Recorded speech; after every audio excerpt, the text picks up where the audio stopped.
Hello, everyone. Welcome to the webinar. We'll get started in a minute or two. Just before I do get started, can people confirm whether they can actually see and hear me? Just so I know I'm not talking to myself. You should have a chat window on your bottom right. Thank you very much. Okay, I'll get started in a moment.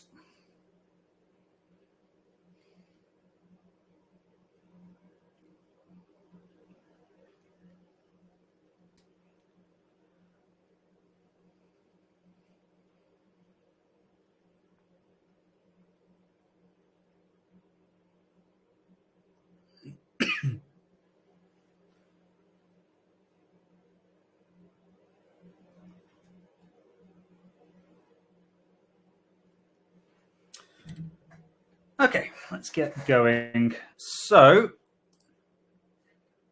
welcome to the webinar today, or December's Infigo Academy webinar. I think most of you who are in the webinar today are regulars by this point, so you know the drill. Just a pre-warning on this one, I do seem to be having some very sporadic internet issues. So if I do go offline for whatever reason, I do apologize. It should be okay, but just to let you know, I'll try and get back up as quickly as possible if that happens. Okay, so this webinar is on lesser known features in Infigo. It's a slightly different format than we've taken in previous webinars where we've really dug deep into one specific topic. So what I'm going to be doing today is just sort of rapid firing through some very small bits of functionality just to give you a taster of what kind of things they can do and how it might help you. Now, the webinar won't be any more than 1 hour long, so of course it's not going to be much time to discuss each of those topics. So I've created what you can see on your screen there.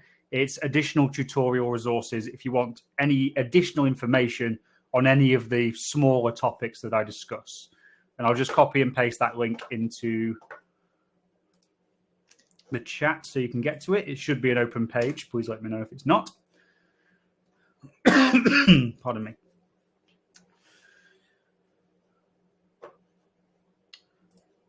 Okay, so here's the topics we're going to cover. They're all on this page. I'm going to start off by looking at vouchers and discounts. So something that's not massively used, I don't think, unless people have specific need and specifically ask for it. So by vouchers and discounts, I'm talking about the ability to create voucher codes if you want to utilize them. You can apply global discounts to certain products, or if you want to apply them to basket values over a certain quantity, you can create discounts of those calibers. It also kind of expands to the functionality of reward points as well, which is definitely not used very much, and it's probably more of a B2C thing. But you have the ability to create a reward point system where you can grant people reward points when they register and when they make purchases.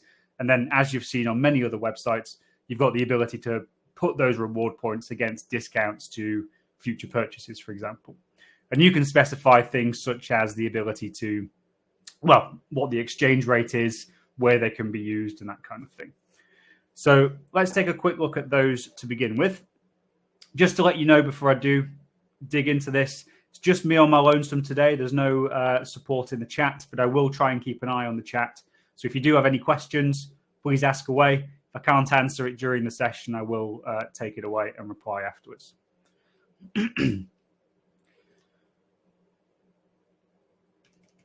Okay. Right, so let's take a look at discounts. So this is all or mostly covered in the actual discount section within your Infigo admin. And to be honest, they're really, really easy to set up. So I've got a few sample ones set up here. And as I've mentioned, they can cover a range of different scenarios. So you can see I've set a few samples. One is a 10% discount on one specific product. I've got one which is a specific voucher code that somebody has to enter in order to get in our case, a £5 discount. And then I've got another one which is a 25% discount on orders over £20. It's quite a generous discount, really. So if we just go through how we might set one of these up just nice and quickly. If we go to add new on discounts, it's just a case of initially specifying information on that discount. So things such as what type of discount it is, how much is that discount going to be for, and then if there are any other restrictions, such as does it need a coupon code, does it have a start and an end date between which they're relevant, how many times can people utilize those codes. Those are all fairly straightforward to formulate on here. Just a couple of things to point out in more detail. So if we just put a name in there, just as a reference, we've got discount type. That's allowing you to apply or specify where this discount is going to be utilized, basically. So you can assign it to specific product variants if you want it to be on one specific product. You can do it on whole categories. You can do it so it's just a discount on delivery, for example. We try and cover a lot of the different scenarios where you might want to apply a discount. So we'll create one which says assign to order subtotal. I then specify whether it's a specific monetary value or whether it's a percentage of the total value covered by the discount type. So I could say, for example, a 10% discount. Enter some dates. If you require a coupon code, this is where you would put it in here. So this is, as again, you've seen on many other sites, if someone's got that coupon code from an email campaign that you've sent out or another website, they would have to physically enter that in the basket or during the checkout process for that to actually apply. And then we have discount limitations, where you can specify whether it's unlimited usage, if it can only be used a certain amount of times by all of your users, or if it's a certain amount of usage per customer. So full availability, full customization of that use case. The next thing we have on here is requirements. Now, without going into all of these in too much detail, this just allows you to specify one or multiple requirements which must be met in order for that discount to be used. So, for example, it could be that someone has a basket amount above a certain value. So let's say here we could say their basket must be over £30. We can add additional requirements. It doesn't just have to be one. So let's say their billing country. So they have to be in a specific billing country for this discount to apply, for example. And you can specify what country this applies to. So you see full customization of this. In some scenarios, so when you're utilizing a coupon code, for example, you've also got this usage history tab here. So I think I've put an order through with my discount code. So let me go on another example and go to usage history. And you can see here, it will start to show us details of all the times and in all the specific orders in which that particular discount has been utilized. So you can keep track of that very readily. Okay, I won't go into too much detail on that. More information is on those tutorials. One very quick note on the reward points. So that is in its own separate section. Again, very, very easy to set up. It's just a case of specifying things such as your exchange rate of those points, and then specifying how and when your customers will accrue those points onto their own personal account. When you've got those reward points enabled, you'll find that every single one of your customers will have a new rewards point tab. They can get to it from the front end, so they can see how many reward points they've got. You can get to it from the admin area. That will keep track of all the reward points they've got and whether or not they've redeemed it on certain orders, for example.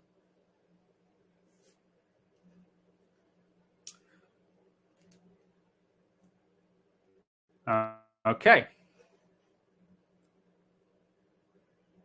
So next, let's take a look at blogs. Now, again, this is a bit of a feature that's not massively well utilized, probably a bit more B2C again. But you've got the ability to create blog posts within your Infigo software. And you can create multiple blog posts. You can link them together. And if you want to, you can create them as featured posts. So as with featured products and as with featured categories, you have the ability to specify them on the home page as well. So view them on the home page. So let's take a look at blogs in a little bit of detail. So again, as with many things within Infigo, they've got their own separate section, or several sections in this case. Excuse me, I've got a bit of a cough. 3 relevant tabs to do with blogs. So we've got the blog settings, which is kind of the general overriding settings to do with your blogs. So if I go on there, it's just generally things such as enabling the entire blog, things such as specifying who can leave comments and how many tags are associated with it, things that will associate with all of your blog posts that you create. The next level down from that is our blog posts. So this is where you create the individual blog posts that you want to make available, or you want to be existent on your storefront. And they work in much the same way as products, for example, in terms of how you create them. So you'll create a new post, you formulate the content of that post using, so if I create a new one here, for example, you can do it using content templates if you wish to do so, or using the code mirror editor to make it so it's nice and formatted exactly how you want it. You can have whatever content you want in there, whatever different types of elements you want. So buttons, images, different headers, whatever it is you need, you can format it exactly how you want it. Also, for blog posts, you have the ability to specify a published from and published to date. So if it is one that's not going to be permanently on your site and you want it to be available just between specific dates, you can, of course, do that as well. But generally speaking, quite an easy configuration setup. A few unusual settings you might see, such as specifying a next and a previous post to the specific post, just to give them your customers something else to click on. And as with a product, you can specify tags for your blog post as well. So this will allow you to associate topics of blog posts together. So as you can see, I've got a couple of blog posts on my storefront already. And if we go to the front end of this storefront, now the main way to access this is just by going to your storefront URL /blog. And that will take you to the specific blog page if the blogs are activated, and we'll show you all of that information. Of course, you can format this page as you would format a lot of different pages on your Infigo storefront. And this is using this little bar down the bottom, which is the layout mode option. And there are resources in the Infigo Academy to talk you through how to use these if you haven't seen it before. Now, if you don't want to utilize the blog page specifically, or just link to it, and you want something on your home page, you can do this as well. So if I go to my home page, you'll see that right down at the bottom, I've not formatted it particularly well, but I've got a section there to do with my blogs. Clicking on one of those will obviously take me to one of those blog posts. If you want to actually show this on your particular storefront, this is a little bit of an unusual method compared to what we normally do, because it's a bit of an older bit of functionality. You would need to add the blog module within this page layouts mode that I just discussed. Again, this is it all in the videos that I've created. Essentially, what you're looking for is a module in here called blog module, and just add that to whatever page you want the blog module to be available. And that will show any blog post that you've marked as a featured post.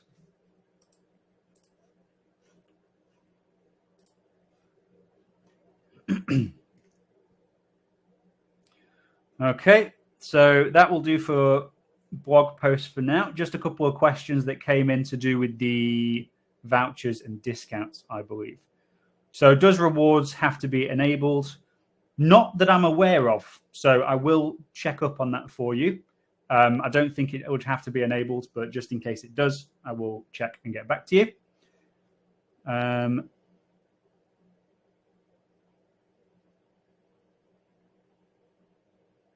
And to do with, is there a way to make affiliate codes? Certain accounts can get rewards if others use their coupon codes. So that on the face of it, that sounds like a linked thing between the reward points and the discounts, which itself isn't a bit of functionality. But again, that's something I'll have a think about in the background, just to see if there's a way to accomplish that just with the discounts you're looking at. So again, I'll get back to you on that one after the webinar.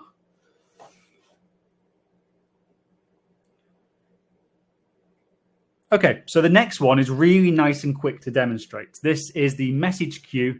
And again, it's really not massively well known about. And you won't need to go in there really unless you think you have a problem with email sending from your storefront. So as the name suggests, it allows you to keep a record and keep track of all of the emails that have been dispatched by your Infigo storefronts, your Infigo platform. So if we go to our admin area and just search for message queue.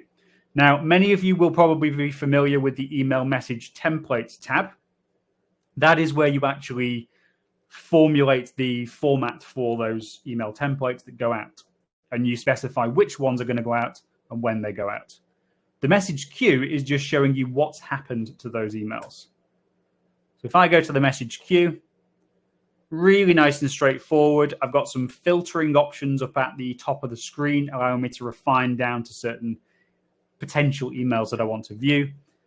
And then based on those search queries, it will show us a list of relevant emails down at the bottom here. So you can see, for example, here, I've got a few showing. It's giving me some information based on who it's from, who it's to, when it was created, and if it has successfully sent, it will give us details here as well. By default, this screen will only show you messages which haven't been successfully dispatched from the Infigo system. You can show all emails just by clicking this button here and clicking search. And if you want to look in one specific email,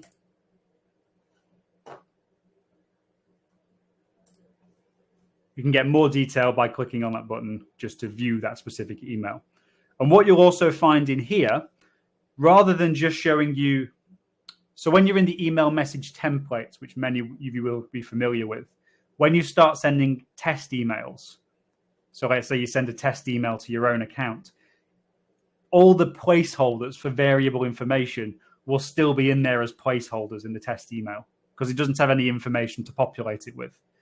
When you're actually viewing it within the message queue, it will show you the fully populated email. So the exact email with the relevant information that was dispatched or will be dispatched to your customer. So for example, here you can see that it's being linked with specific order details, specific storefront information, and so on.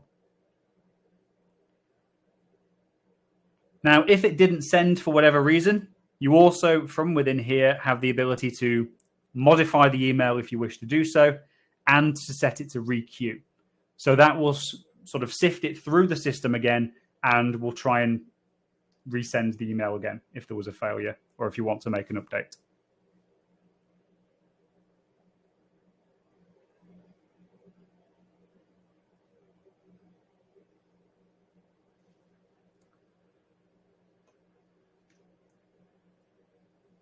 Okay, let's see what other questions we've got. Supportive sell products that are free. Is there a way of restricting ordering these unless there is an item of value in the basket? Oh, that is a good question. Restrict ordering those products.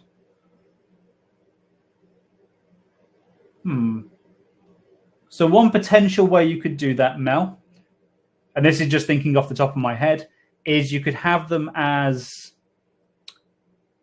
required or related products. That's just one way. There's probably several ways. This is the one I'm just thinking off the top of my head. So when you're actually generating a product,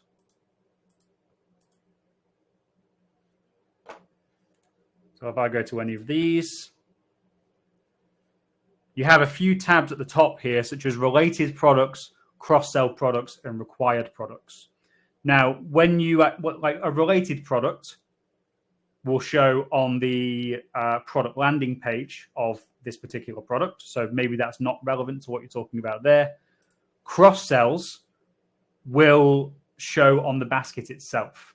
So that will give you either an inline entry or a pop-up window when you're in the basket screen. So any product here that's registered as a cross-sell, if this product was added to the basket, any product registered in here would be shown as a potential cross-sell product when they went to the basket. Now, you could couple that with those cross-sell products not being visible to a particular customer. So maybe if you don't put them in categories that are immediately visible to your customer or something. That's what comes to mind off the top of my head. Again, that's something I'll have a bit more of a think about once the webinar completes and get back to you with more information.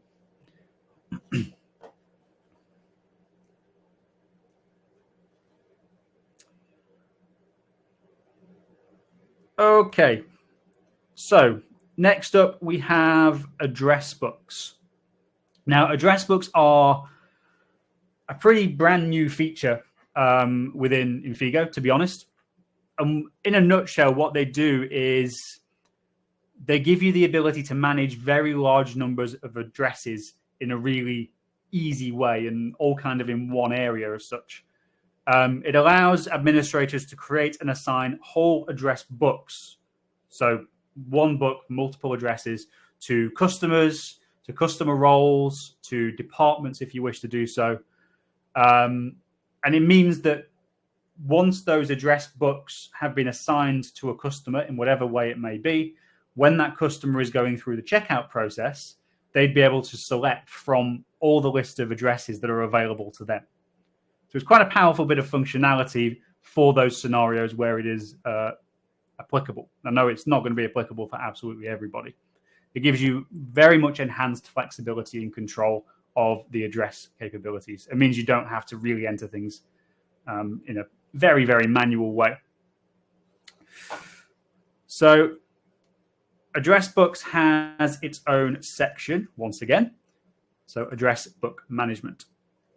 Now, I won't walk through the entire process here, but what this is generally showing us is that we have address books, so we can create multiple different books that we want to make available, and then within each of those books, we can add multiple addresses. Now, we don't have to do all these manually, especially if we had like 100 addresses in one address book. That would be awful. So we can upload these from a CSV document, for example. So you'll see these two buttons at the tops here. We have import address books and we have import address book addresses. And if I just take a look at showing you those sample documents and how they would be formatted, bear with me 1 second.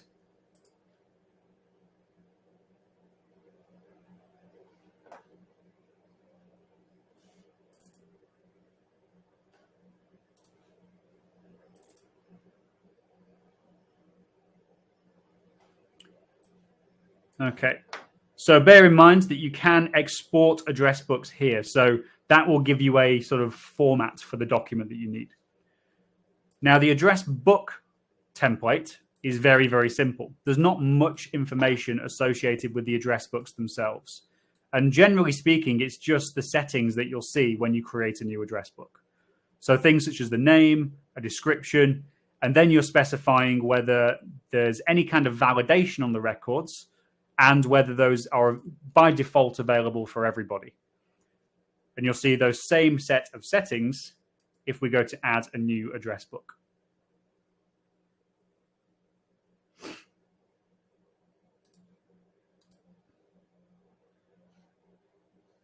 Now, if I go into one of those address books, so I go and edit, you'll see that we have a second tab there, which is the address list.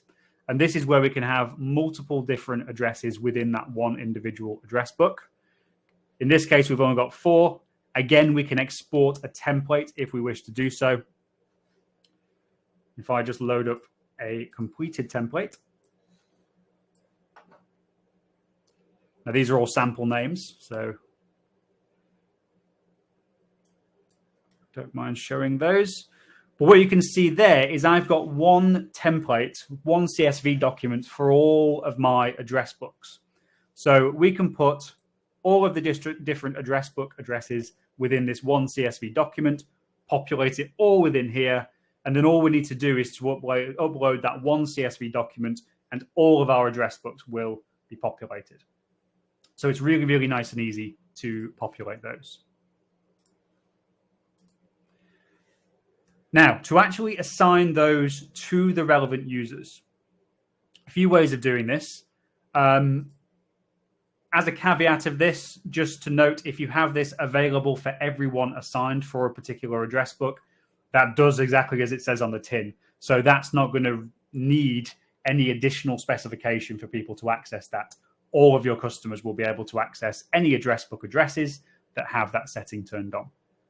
For all the others, they will need to have specific, it will need to be specifically set for them to use that particular address book. They're all fairly easy to specify. So as I said, we can do it on a customer by customer basis. We can do it on a department basis. So I'll show you a couple of these. If I go to an individual customer to begin with, of which there's only one here, you'll see that when we have the address books enabled, we have a new tab on this customer section, which is specific address books.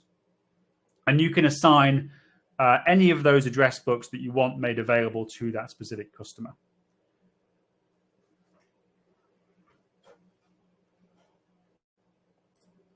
Departments is a little bit different. So if I go to departments, I'll very quickly create one.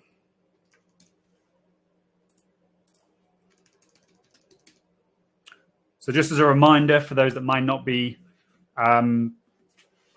massively well versed in departments, it is a way of just grouping your customers together.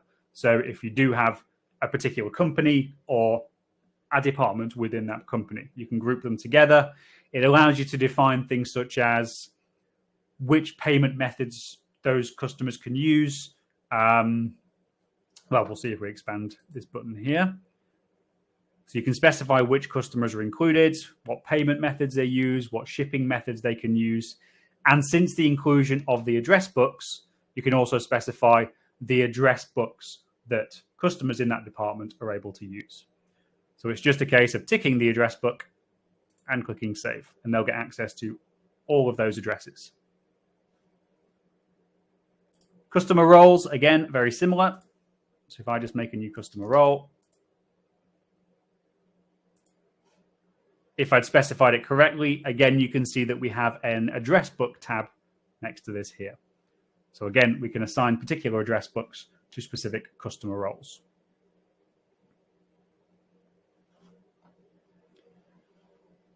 So let's take a look at how that actually appears to our customer, as it does appear a little bit different to what you might be traditionally used to as you're going through the checkout within Infigo.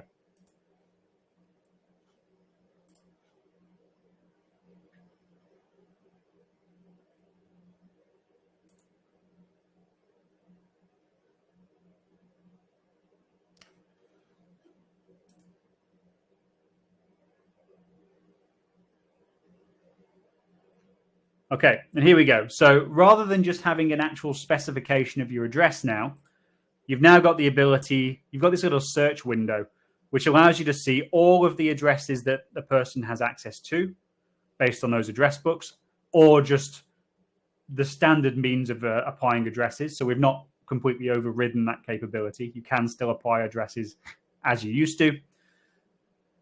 But you've still got the ability to add a new address, of course, which is very important. But if there's hundreds of potential addresses, you don't want to have people manually searching through that list. So there's also a search box here as well, which allows you to refine down to the available addresses.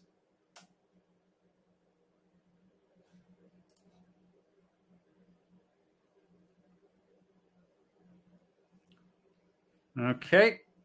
Hopefully that makes sense. That's more or less the address books functionality. Again, there's loads of extra detail on configuring those in the resources that I've created for you. Now, the reason I've rushed through those first 4 is I want to spend hopefully a little bit more time on these topics in section 5. So this section is saving time with Infigo. And the topics that I'm going to talk about in here are just basically a snapshot of so many different features and functions that we have available. I might try and highlight a few of these, or at least 1 or 2 of these in future tutorials or future webinars if I can, just to sort of give you those tips and tricks as to how to speed up. These are just an initial selection of potential time-saving resources, which I thought might be of interest to a lot of people. So let's go through this list. Again, these are all clickable links if you're using the page, so you can get to additional resources. The first one I want to talk about is setting default Mega Edit product settings. So this is suitable, as the name suggests, for those that are using our product editor, Mega Edit. And for those that are familiar with Mega Edit, if you bear with me 1 second.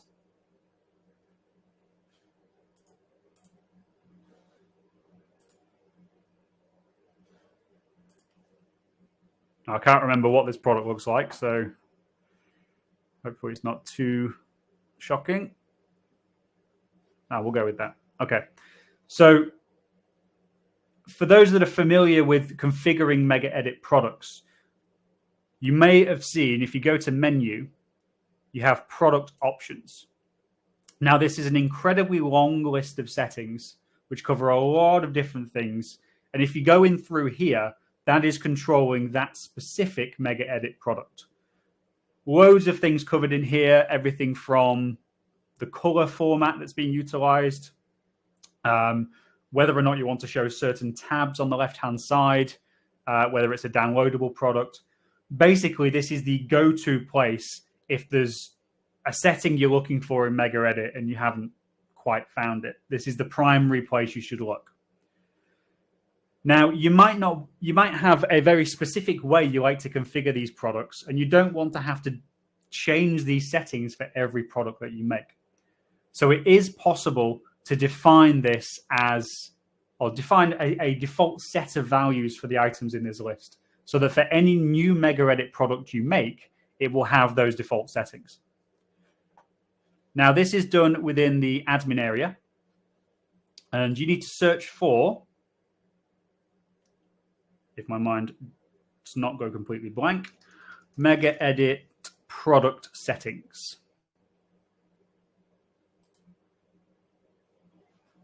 There's 3 tabs on here, and the one you're looking for is default product configuration over on the right-hand side. And that list there is pretty much a carbon copy of the options list that you'll have seen inside Mega Edit. And what this basically means, it won't, when you make changes in here and save it, it won't retroactively apply to previous products. So any previously made product will still be safe. This will only apply to any new Mega Edit products that you make. So make some changes in there and just hit save. Nice and easy.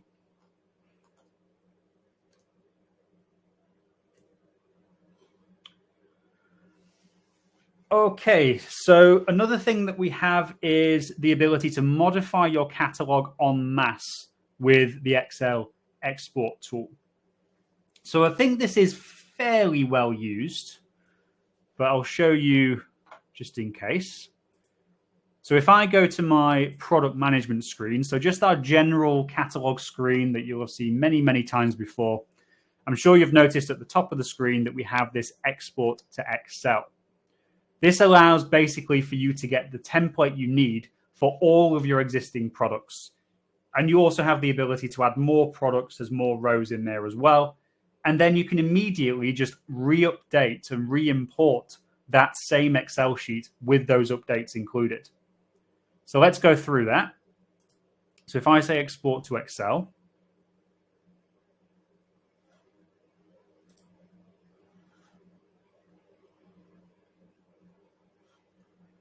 now this will show you a lot of product details Generally speaking, it's more the product details that are on the actual product landing page itself. So things such as the product variant settings, so pricing information, descriptions, whether or not delivery is enabled, all those settings that you have available. But you'll see that if we export that, we've got a row for all of the products that we have available. Let me zoom in a bit so you can see. And we can modify any of these rows. And then when we re-import the Excel sheet, it will just update the existing product. So as long as you leave this product ID unchanged, it will recognize that you're trying to update one of the products. So let's make a couple of changes here. Let's say updated.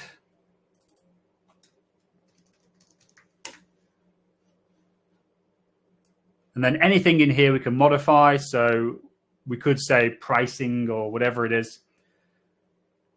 Another useful thing in here, which I've just made some resources on yesterday actually, is that you can use this tool to import images and attributes as well. So as well as all this good information here, something that's not by default included on this template is that ability to upload product images and automatically assign attributes. Now to do this, you have to apply a couple of new columns to the end of the sheet. So I need to get the terminology right. I think it is just product image.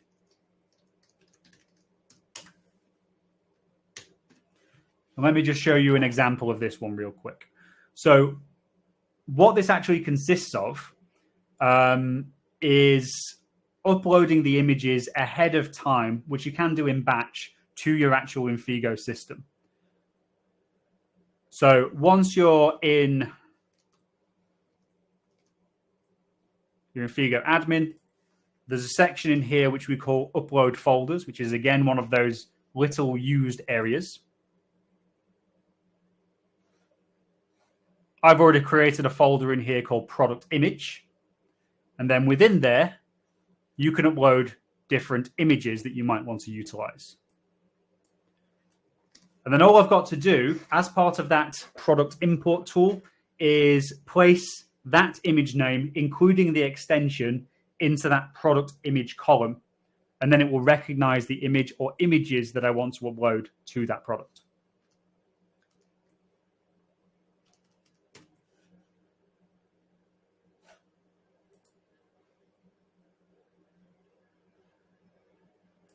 There we go. So let me choose one of my updated ones, second line.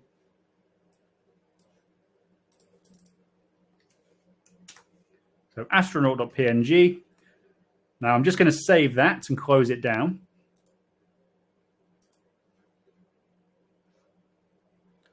And then back in my products area,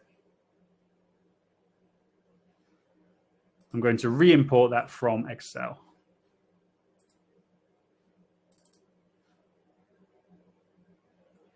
Now, if you are including things such as images, which are utilizing an upload location, you do need to specify the upload location that it's going to look in. So that's just from this drop down here. And then click on Import from Excel. If we've added any new rows, it will create them as new products. If we've modified any rows, it should update the products. That looks like it's been successful, so I can refresh this. And we can see that my image is now, well, my product name has been updated, and the actual image has now been updated with our little astronaut.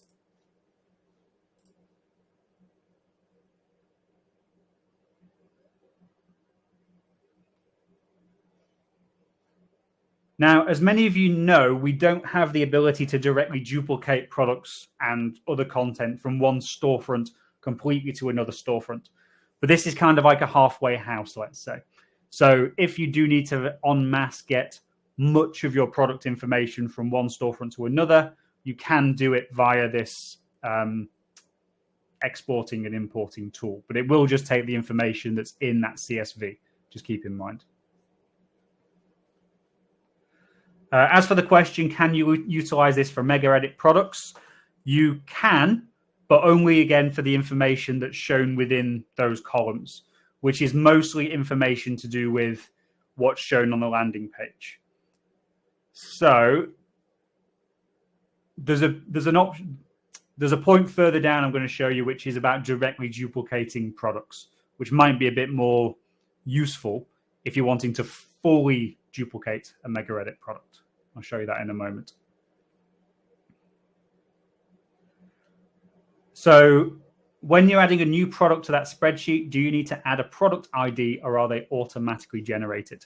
Now, the habit I get into is just to sort of manually put one in there, but I believe the system generates it itself. But we can try that out. So let me have a quick look.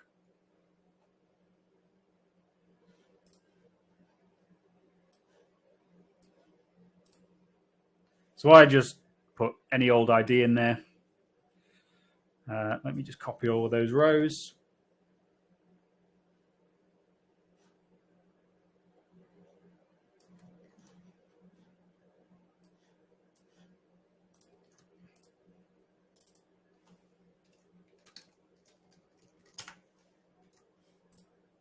And let's see what happens with that.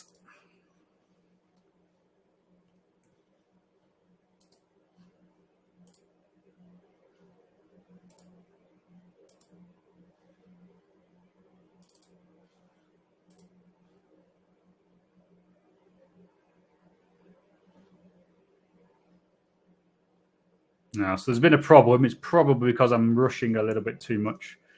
But based on what I've previously seen on this, so import test, Mega Edit. There you go. It's created a new product ID for me. So I think technically you could leave it blank. I just get into the habit of putting something in there with the understanding that it will automatically create and update that product ID to the next available one.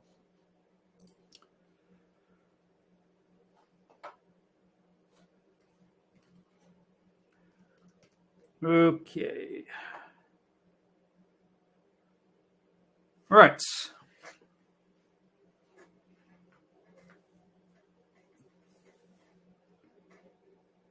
So to do with a random code happening to match, I believe that's why it does just automatically default to the next one. So even if you write one in there, again, we can try this out. Maybe I should try that out post-webinar. That should be accounted for as part of this process. But again, maybe something we need to try.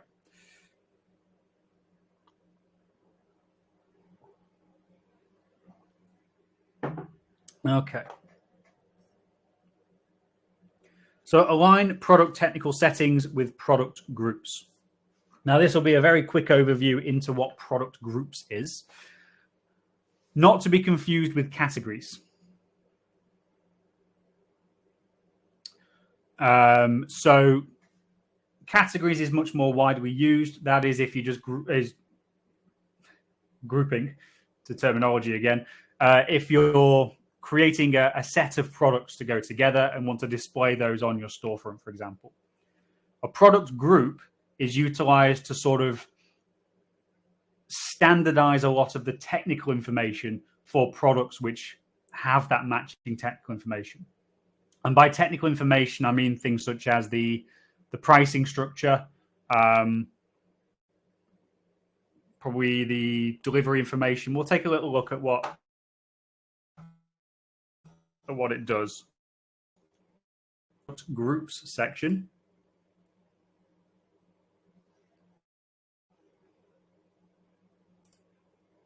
Let's add a new, well, we're going to add a new one. So if I go into my existing product group. Now, what you'll see from here is that it looks very much the same as you would see in your product variant settings. So yeah, things like whether you're using a pricing script or if there's specific pricing specifications, if you've got attributes configured, it's pretty much the same as you've seen with your products.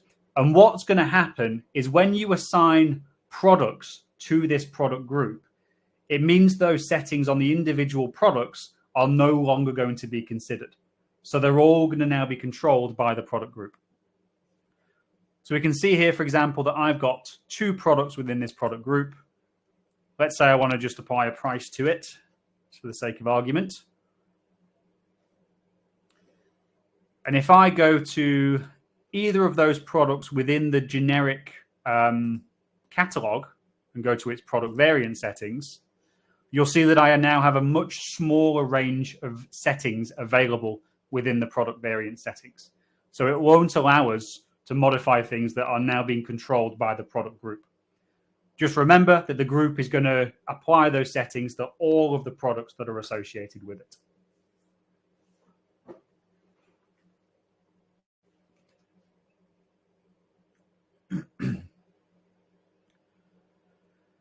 Okay, this one is going to be really quick. Predefining reusable attribute values.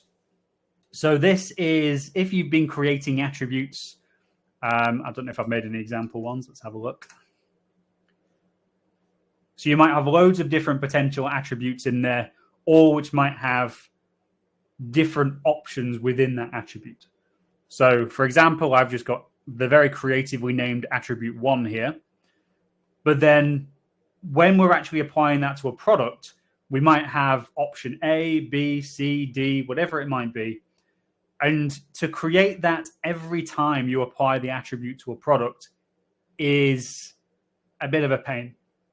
So what we do is we have the ability to apply sort of global values or attribute values, basically allowing you to predefine a set of values for an attribute. And it just saves you time. It's just a way of, so when you apply that attribute, you'll get a carbon copy of those values. You can still add to them. You can still delete them. They're not still linked to the original global values. It just gives you sort of a copy for you to work from. Then you can add and delete whatever you need to do. So this is done within product attribute values. You'll see a list of all of the attributes that you have available. And then within here, you can specify as many values along with their additional configuration settings. So if there's price adjustments or if you've got friendly names or weight adjustments, whatever you need to do, you can associate them with that particular attribute value. And now, whenever we assign attribute A, or whatever this was, or attribute 1 to a product, all of those values will be taken with it, just as a copy.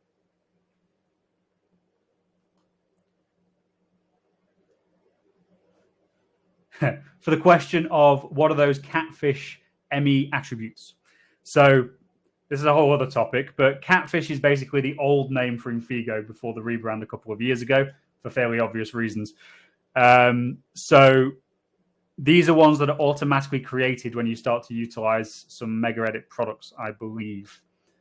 You don't need to use them. They're just created by default.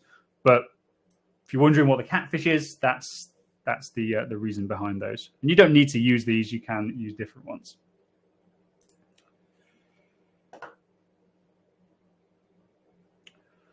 Okay. Just keep an eye on the time. Duplicating products or categories. Now, I'm assuming, to be honest, most of you will have seen this functionality, so it'll be very quick just to highlight it, just to make sure you know it's there.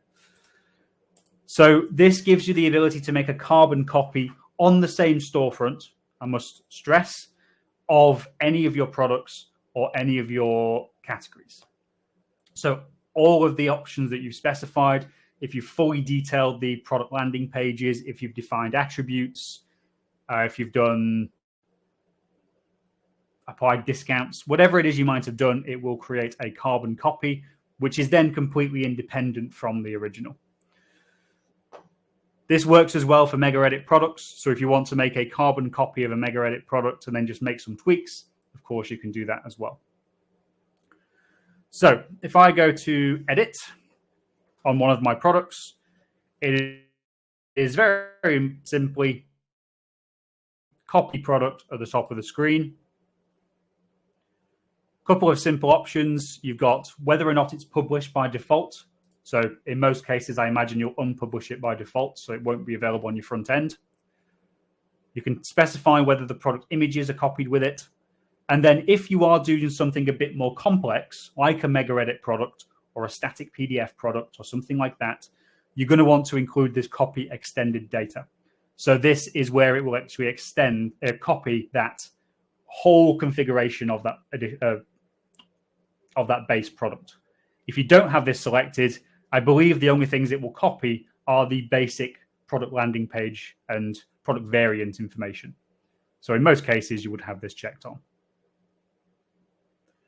And then once you actually create that copy, as I mentioned, it's completely independent from the base product, so you can do whatever you like with it.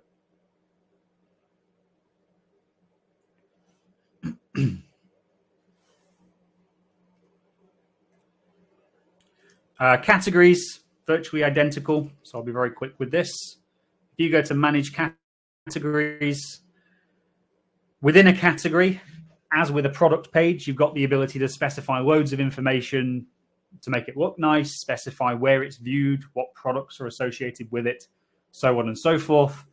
And if you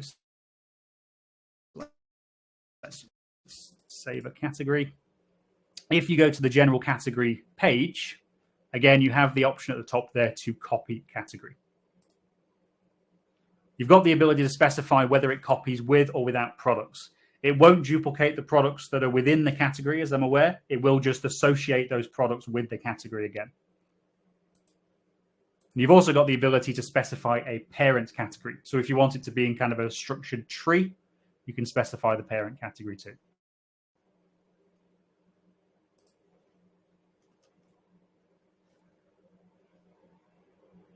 Okay. 10 minutes, right? Querying data en masse when going live. So this is something you won't use very often, but is a way of clearing out your storefront and all the irrelevant information before you actually switch to a live storefront. So chances are when you were actually configuring your storefront, you've put through loads of non-relevant test orders, or you might have created a lot of sample customers and stuff like that. When you are on your admin area, now you will need to be in the platform level in order to do this, because you need to get to the list of all of the storefronts that you have available. So if I go and log out of that, give me a second just to log in.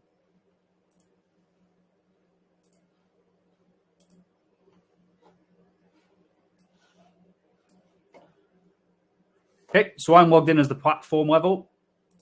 Configuration and storefront management, same place that you would create all of your new storefronts.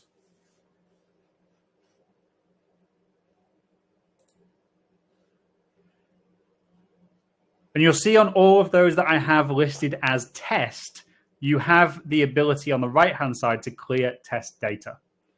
So if I pick one that I know is not a problem, clear test data, it will give you a warning before it does it, before it goes ahead and deletes all of those. And it will remove all test customers. So all customers that you've created whilst in test mode and have not specifically set it to be live, which I'll show you in a second. And it will get rid of all the orders that you've not done the same for as well. So it's just clearing it out for you, basically. And you'll see that once that storefront has been set to live, so like this one has here, that button is no longer available. And then just to round off that process, switching from test to live is very, very easy. It's just a case of clicking on edit, going on the drop down for test, and changing the status.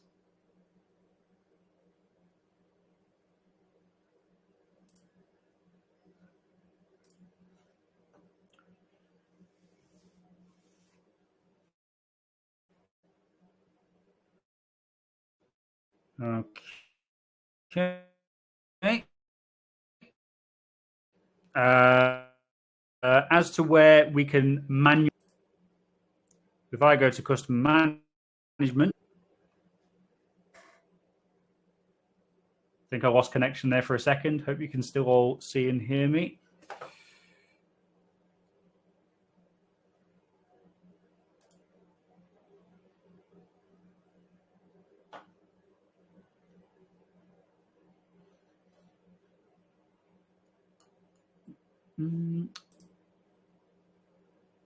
Let me just create a customer.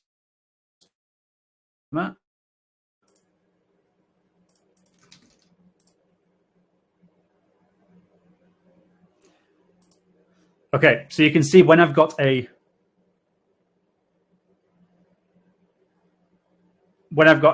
list of customers, so I've got my customers here. I've created my test at Infigo. If I go to edit, you can see there that I have the ability to convert to live. So if I convert that customer to live, it means that when I actually clear out that test data, it won't get rid of that customer.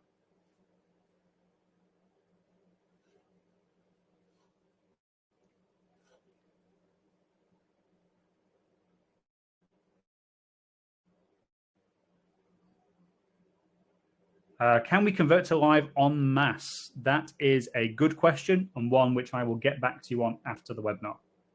If we don't have that, then it should be in there and I'll put it in as a development request.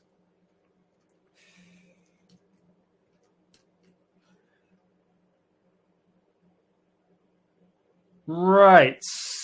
Short on time. Let's see. So pricing scripts. Very, very quickly, there was a whole other webinar on pricing scripts and utilizing pricing scripts. So that's still available if you want some more information. Pricing scripts basically give you the ability to customize how your pricing is done without just using the drop downs and checkboxes and stuff that you have available in Infigo. So just to sort of show you an example of the pricing scripts, I've got another storefront here, which again is open. I'll copy and paste the information into the chat if you want to utilize it, just to show you a few examples of products which are utilizing the pricing script and how it's using them. And again, there's loads of tutorial resources on how to use this. Just as a point of note, there's two ways in which to use the pricing scripts. One is our generic pricing script, which is a preset list of potential script lines you can put in, and you're just configuring which relates to which. And then you actually upload the data as a CSV into Infigo itself. The other is to actually create a fully custom pricing script, which will, well, it can be done by our team if you want to requisition them for that. Alternatively, if you've got the skills in-house, you can write custom scripts as well. And there's a couple of examples on this page of writing your own scripts as well. So if I go to that one, for example,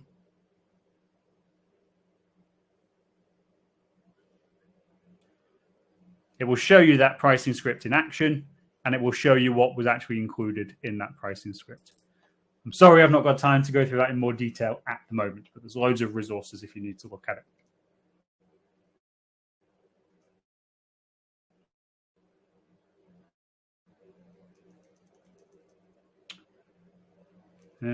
Where's my page? There it is.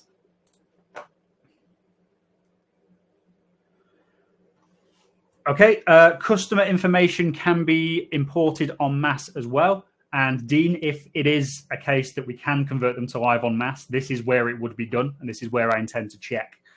So if I go to my customers, customer management, it's done a slightly different way to the product one, in where you can't download the existing database, which is what makes me think it might be a bit different.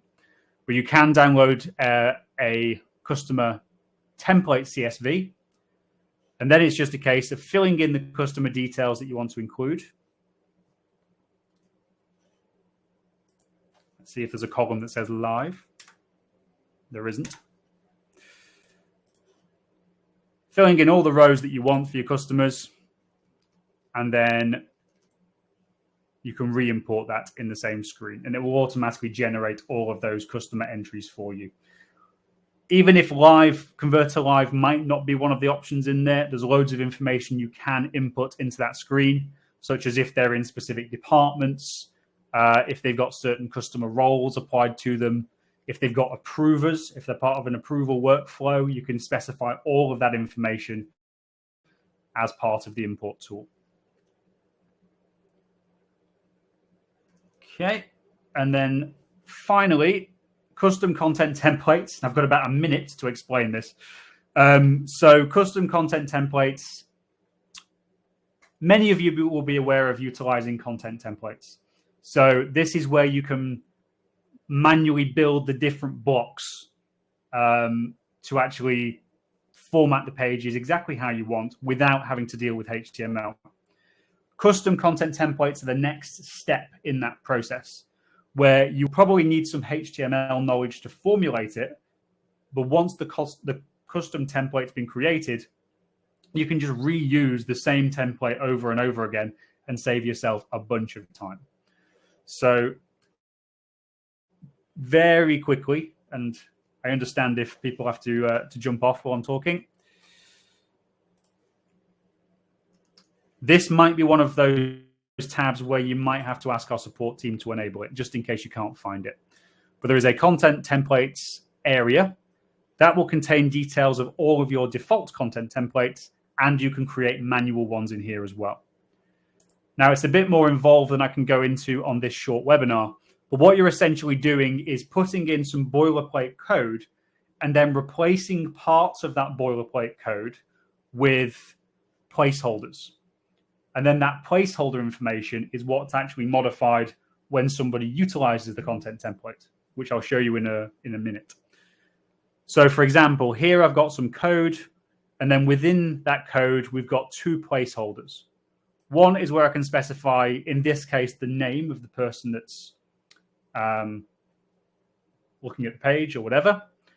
And the next one is a repeater, which actually allows me to put in multiple versions of the same blocks of code. So I've got a repeater in there, which has its own set of code and then its own set of placeholders. So for example, a paragraph and a subtitle. Now, with a 1-minute explanation, that might not make a massive amount of sense if it's brand new to you. So let me try and explain it by showing you this on a content page, which is how this has actually been applied. So if I go to content pages, I did make one for this. Where did it go? Custom content template sample. And what you can see, I'll delete those for a second, is if I utilize from that list of content templates, I now have that custom content template available for selection. And then all of those placeholders that I specified as part of my code are now the only thing that my administrator is able to interact with. So I can put a name in here, for example, and then within the repeaters, I can put different bodies of text. And as many of those as I want, it's just repeating that same body of text. So let's just view that page and take a look. So you can see it's populated the placeholder based on what I've put. And then it's repeating, it's that astronaut again, sorry about him. It's repeating that same code over and over again, just with the modifications that I've made, which in this case is the sub and the para number. Now, the main use case for this is you will need a bit of technical skill to set up the content template, but then you can get another member of your team, or you yourself can save loads of time just by reusing the actual template over and over again without having to interact with the details. Okay. I see that one's caused quite a lot of interest. I'll take a look at questions in a moment. I think that's all the topics I wanted to cover. So let me take a quick look. So can pricing script work for multi-part where you have price per page? I think a custom pricing script may be able to do so, but that's another question I'll take offline. Not sure the generic one would be.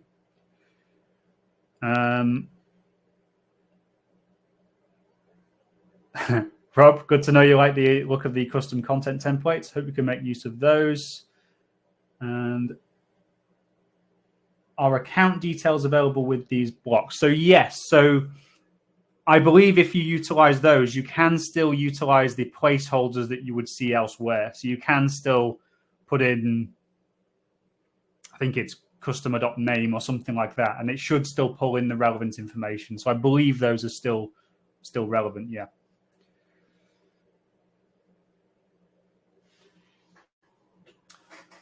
Okay, I have gone over by a few minutes, so I'm going to leave it there.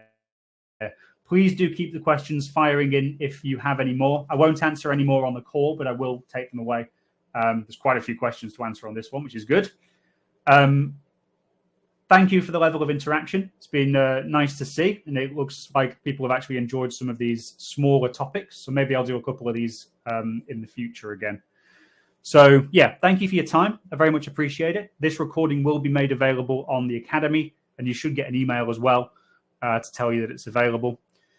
This, of course, will be the last one for the year because we're near the end of the year. So have a great holiday period. And I'll arrange some of these for next year as well, of course. So thank you very much for your time, guys, and I'll see you next year.